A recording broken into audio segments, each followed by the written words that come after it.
people like Robert Berman, an Israeli tour guide who witnessed firsthand the atrocities of Hamas, forgive him if he's not focused on our markets. He's focused on what he went through, what his people are going through. And Robert, it's a pleasure to have you. How are you holding up? Thank you for having me.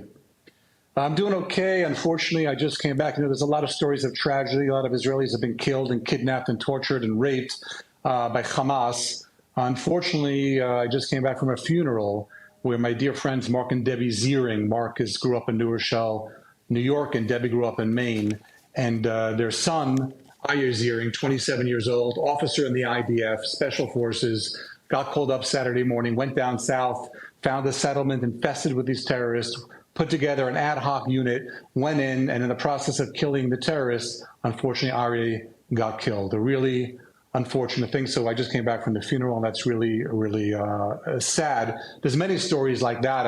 I just want to say that Hamas, I mean, this is not, people who know me that I'm left-wing, left of center, pro-Palestinian. This has nothing to do with the Palestinians. The Hamas in Gaza, if you read their charter from 1988, it says in chapter 13 that a peaceful resolution is not acceptable. They do not want peace with Israel. They want to destroy Israel from sea to river, river to sea. These people have to be wiped out. And unfortunately, I feel very bad for the innocent Palestinians in Gaza who are going to be paying the price. It is just really a terrible thing.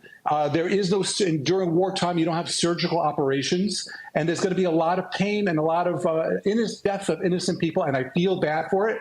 We didn't start the war. They wanted a war. We got to bring the war to them. And one more thing I want to tell you, you are a financial show. I want to tell you something financial.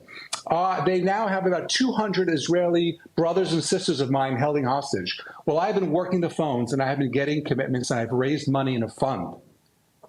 We are now offering 1 million shekel to any Palestinian in Gaza who saves the life of a Jewish hostage. And with your permission, because there are some Palestinians in Gaza who still might have phones that are working and has electricity in them, I want to say it in Arabic.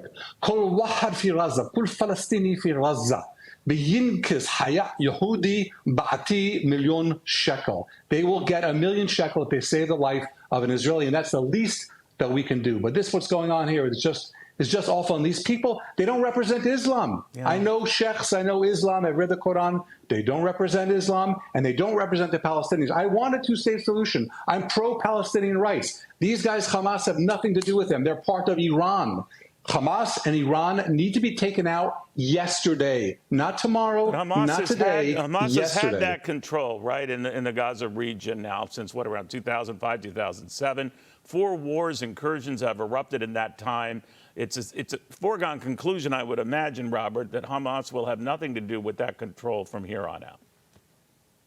Well, Neil, I want to tell you something. I always pride myself that I'm willing to admit when I'm wrong. Because I'm on a left side of the political. When we were pulling out of Gaza in 2005, I said, this is a great thing. This is going to make a great gesture. It'll be the beginning of peace. And my right-wing friend said, you're crazy. They're going to vote Hamas into power. They're going to have a little terrorist state. They're going to kidnap soldiers, kidnap civilians, launch missiles. And I said, no, wait and see. And I was wrong. We need to learn from our mistakes. Hamas is out. It's over. We're going in. And those people, it's almost like an Animal House when he says, Wormer dead, Niedermeyer dead. Well, I'll tell you, Sinwar dead, Al-Aruri dead. All the leaders of Hamas, they are dead.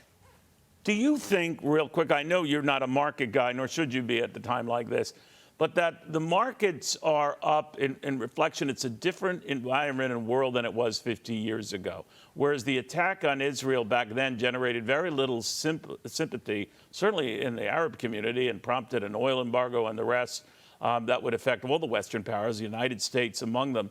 There's less likelihood of that happening now. It's not that there's not been some condemnation, oddly enough, of Israel for simply trying to defend itself now. But it's nothing like some of what you ran into as a country half a century ago. What do you make of that? Well, again, I'm not a market person, but as far as comparing what happened on Saturday and 50 years ago, I think what happened on Saturday is much, much worse. The fiasco that happened there, and there will be hell to pay. I mean, Right. we're getting behind the prime minister and the government, and we're going to be full behind the army. But in 6 months' time, there's going to be a committee of inquiry, and these people are going to go. The prime minister out, minister of defense out, chief of staff out, head of the Shabak, the internal security services out. This is a major military and intelligence screw up, the likes of we had never seen before. In the whole Lebanese war of 1982, 1983, only 670 Israeli soldiers died during that 1 year period. On the first day, they killed 900 Israelis, 900, and we didn't have any sense of it, no preparation of it. Complete fiasco. Someone's got to pay the price, but we'll get to that in 6 months. Right now, we're going into Gaza. I'm offering $1 million shekel for any Palestinian. Kol wahad fi Gaza اللي بينقذ حياة يهودي بعطيه $1 million shekel. $1 million shekel for any Palestinian who saves the life of a fellow Israeli.